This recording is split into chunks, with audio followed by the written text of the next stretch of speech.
आपको बैठना चाहिए। मैं आपसे मुतालबा करता हूं तो आप बैठे।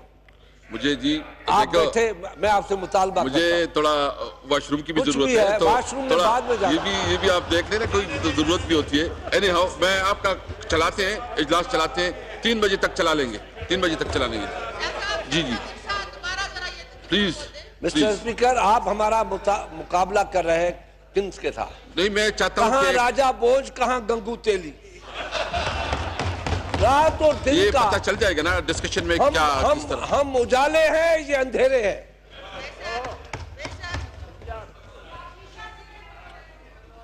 तो मैं कह रहा था मिस्टर स्पीकर अस्सलाम वालेकुम कि 1000 अरब यहां ही बात खत्म हो जाती है, उसको बढ़ा के हम 100% इंक्रीज कर रहे हैं। रिकॉर्ड पे है और मैंने दावा भी किया है कि अगर गलत है तो मैं यहां से इस्तीफा देके जाऊंगा। अभी आपका साबिका मिनिस्टर फाइनेंस कह के गया है कि हाँ 6 से 7% कम हो सकता है। तुम बढ़ा नहीं सकते, मुकाबला कहां से करते हो हमसे? हम 100% पे जा रहे हैं, तुम 7% डिक्रीज पे जा रहे हो और मुकाबला कर रहे हो। मिस्टर स्पीकर, बात की कि कर्जे लिए, ये हम पे नाराजगी नहीं थी। जो अभी स्पीकर साहब अपने फाइनेंस मिनिस्टर ने बोला, हम पे नाराजगी नहीं थी। मैं मानता हूं उस भाई ने हम पे नाराजगी नहीं की, दिखावा हम थे। असल में हफीज शेख की अपॉइंटमेंट पे नाराजगी थी कि ये पीपुल्स पार्टी को फिर ले आए हैं। कर्जा तो उसके जमाने में 2.5 साल वो मिनिस्टर रहा, तो कर्जे लिए या खर्च हुए तो उससे हिसाब अब आके वो जवाब देने यहां कि भाई तुमने इतना कर्जा क्यों लेके दिया और लेके दिया किस तरीके से इसको तुमने लूटा, हमने लूटा, नून ने लूटा, किसने लूटा, कहां गए? तो अभी आया है ना वजीर, अभी आपके पास हफीज शेख साहब बहुत अच्छे आदमी हैं, आए हैं।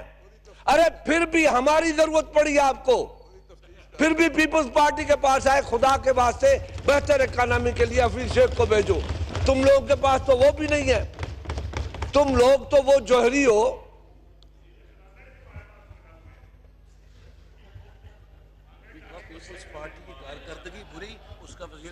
जी तो मिस्टर स्पीकर, तुम लोग जो हुकूमत वाले हैं कहते हैं कारकर्दगी बहुत बुरी थी, मगर वजीर खजाना आपका चाहिए, वो अच्छा है। मैं तो अपने उस जमाने के वजीर खारजा की तारीफें कर रहा हूं। तो कहना हम ये चाहते हैं कि आप मुआवजा करें।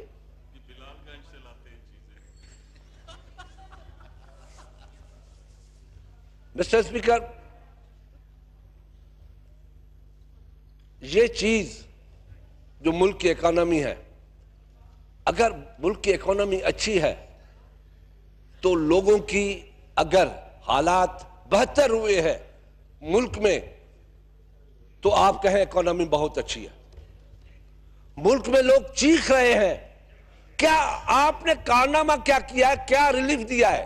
बिजली की कीमतें आपने आसमान पे पहुंचा दी है, गैस की कीमतें, मैं सिर्फ और को छोड़ो, सिर्फ आपको ओथ दे दूं आपको कि अगले महीने आपका बिल कितना था, इस महीने कितना था, ओथ में सिर्फ आप कह दे, मैं मान लूंगा। मैं औरों को नहीं कहूंगा, मैं इस ऑनरेबल स्पीकर से कहूंगा कि आपका लास्ट मंथ में बिल क्या था इस प्राइस से पहले और आज क्या है, आप बोल दोगे मैं मान लूंगा। लोग मर गए हैं। आपकी एग्रीकल्चर की कीमतें, ये एग्रो बेस्ड कंट्री है, इसी एग्रो बेस्ड कंट्री पे सारी मुल्क की इकोनॉमी चलती है, आप उसको तबाह बर्बाद कर दिया। आज पता है कि आपका एग्रीकल्चर ग्रोथ कितना है, रिकॉर्ड की बात कर रहा हूं। वर्ल्ड बैंक एशियन डेवलपमेंट को देखे जाके जो उनकी फिगर्स आई है, स्टेट बैंक की, आप अपनी स्टेट बैंक की जिसपे आप नाराज भी हुए हैं उसकी फिगर्स देखें। आज आपकी 0.4 नून ने दिया 5.8 पे दिया, 5.8 पे दिया, आज आप 1.4 पे है। आपकी एग्रीकल्चर ग्रोथ कम हो गई है क्योंकि आप लोगों ने उनकी कीमतें, जो खाद की कीमतें हैं वो जो 1400 पे थी, 1300 पे थी, आज 1800-1900 पे है। जो DAP आपका 2500 पे था, आज 4000 है। गरीब किसान कहां जाएगा? जो तेल आपका 70 रुपए था, आज 120 रुपए है। कैसे आप अपनी जमीन को खाद देंगे? जो आपकी तनख्वाहें, गरीब की तनख्वाह, ये सुनने की भी बात है। क्यों भाई परेशान क्यों हो रहे हैं? मैं तो फैक्ट की बात कर रहा हूं। मिस्टर स्पीकर, जो आप गरीब की तनख्वाह हमने 15,000 बनाई और उसको 100% इंक्रीज किया। जो कल 15,000 थे, आज वो 15,000 नहीं है, वो उन गरीब की तनख्वाह 11,000 हो गई है because of dollar increase. Dollar की वजह से हमारे जमाने में 15,000 था, डॉलर 90 रुपये था, 85 रुपये था। वो 15,000 $85 वाला, आज 15,000 तनख्वाह 150 रुपए डॉलर वाला। हिसाब लगाओ तनख्वाह कितनी बनती है उन गरीबों की जिनके पास रोटी नहीं, जिनके पास रोटी है। जाएंगे आपको नहीं आने देते।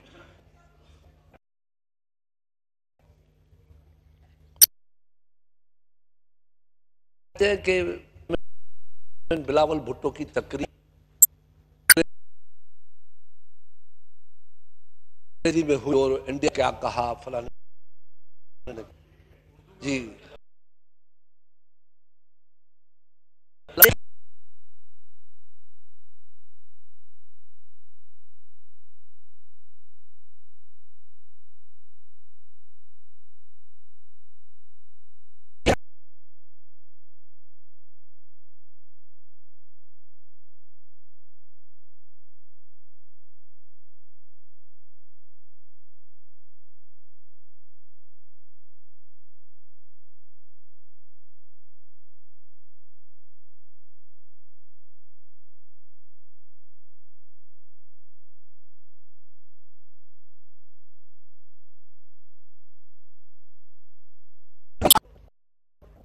आप बड़े पहले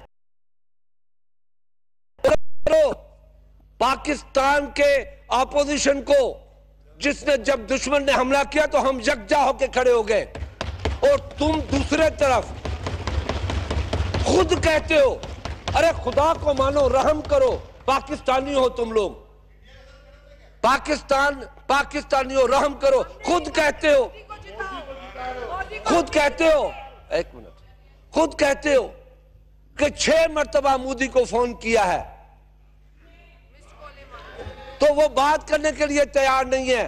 पाकिस्तान का वजीर आजम गयूर हो सकता है, गैरतमंद हो सकता है, मगर मोदी के आगे झुक नहीं सकता, इंडिया के आगे झुक नहीं सकता। पाकिस्तान के वजीर आजम जुल्फिकार अली भुट्टो को याद करो, ये तारीख है जो लिखी हुई है, तारीखी बात लिखी हुई है कि सूरन सिंह UN से रोता हुआ निकला था भुट्टो की तकरीर के बाद। यह हिस्ट्री है पीपुल्स पार्टी की। आपके पास क्या हिस्ट्री है? आप तो कहते हो अल्लाह करे मोदी जीते और मैं इनसे बात करूं। अरे इतनी अकल नहीं है, जो मोदी पाकिस्तान के नहीं मुसलमानों का दुश्मन है, बुच्चर है, वो जीतेगा और आपसे बात करेगा, कश्मीर में बात करेगा। उधर कांग्रेस जिसने खड़े होकर मोदी को टफ टाइम दिया कि तुमने गलत किया है, पाकिस्तान का हमला किया है, वो क्या चीख रहे हैं, मुसलमान हिंदुस्तान के क्या चीख रहे हैं, कश्मीरी मुसलमान क्या चीख रहे हैं। ये बड़ा स्पीकर को बुरी आदत है या बैठ के वो इशारे करने की। अब बोले जी, आपको सुन रहा हूं मैं। नहीं आप नहीं, इशारे बहुत चेयर लोग पे करते हैं, बैठ के इशारे करना गुनाह है। इशारे बहुत लोग करते हैं वहाँ जी। ख्वातीन भी बैठी हुई है। लोगों को जवाब देता हूं, बिठाता हूं, तसल्ली करता हूं कि खुर्शीद शाह साहब को सुने आप। मुझे एतराज है उन्हें कि चेयर पे जो बैठता है इशारे करता है। इनको जो है वो तसल्ली दे रहा हूं कि तसल्ली से आपकी बात सुने। तो उसमें बिलावल साहब की तकरीर में बड़ा एतराज था। दूसरों की जमीन पे मान आते हो, जाते हो तुर्की, कहते हो कि कमाल है आपके इनकलाब का, जाते हो चाइना, आपकी डेवलपमेंट का हम आपको फॉलो करेंगे, जाते हो ईरान तो कमाल है आपकी सियासत, आपके कमाल है, सबको कमाल है और हम बाजमाल है, खुद या बी जमा लो, हम बी जमा लो। Thank you very much, thank you. नहीं नहीं, अभी वो गलत हो सकता है, जाग्राफी नीचे ऊपर हो सकती है, उसमें मुझे कोई इतराज नहीं है। दुनिया असल में खान ने सियारे से बैठ के देखा था ना, तो वहां पे बॉर्डर मिलती है।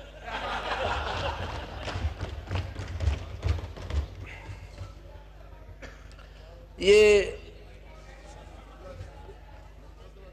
जो फेक अकाउंट है या सिलाई मशीनों का मसला है या दूसरे बहुत से फालूदे का मसला है, वो बर्फ के शाप का मसला है, आम बेचने वाले का मसला है, दूध बेचने वालों का मसला है, देसी मुर्गी का मसला है, ये बहुत से मसले हैं जो बाद में पता पड़ेगा। जो भी हुकूमत में होता है बड़ा खुश होता है। जनाब स्पीकर, मैं ये चीज़ें इल्ज़ाम तराशियों की बात नहीं करूँगा, मैंने फैक्ट एंड फिगर की बात की है कि जनाब आज पाकिस्तान में जो सिचुएशन है, दवाओं की लोग खरीदने के लिए तैयार है नहीं है, मर सकते हैं बेचारे, खरीद नहीं सकते।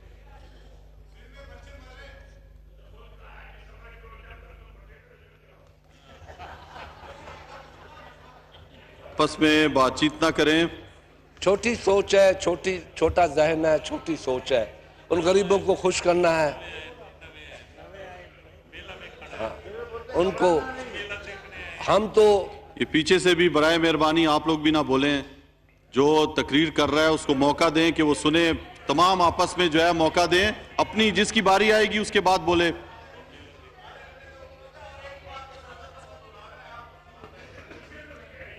ये पान खा के बोल रहे हैं क्या? मिस्टर स्पीकर जी, जो मैंने बातें की है रिकॉर्ड पे रखी है, जो हमारे असद उमर साहब ने बात की,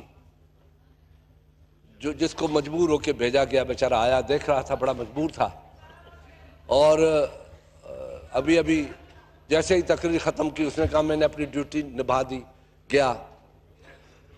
उसको मैं क्या कहूँ, अब जाने वाले को क्या कहा जाए। मुझे उम्मीद है कि वो उसी तनख्वाह पे काम करेंगे, आ जाएंगे तनख्वाह पे काम करेंगे, मगर हफीज़ शेख के लीडरशिप में, पीपल्स पार्टी के साबका वज़ीर ख़जाना के लीडरशिप में वो काम करेंगे, उनकी बजट स्पीच में जंपिंग करेंगे और उनको वेलकम कहेंगे, उनको गले मिलेंगे, और ये सक्सेस किसकी होगी? ये पीपल्स पार्टी की होगी, कि पीपल्स पार्टी की ज़रूरत थी। अब चाहे ये चीखें, चाहे रोएं, चाहे चीखें, कुछ नहीं होगा। वो कंटेनर पे चढ़े हुए हैं, कंटेनर पे रहेंगे। अल्लाह उसका कंटेनर हमेशा कायम और दायम रखे।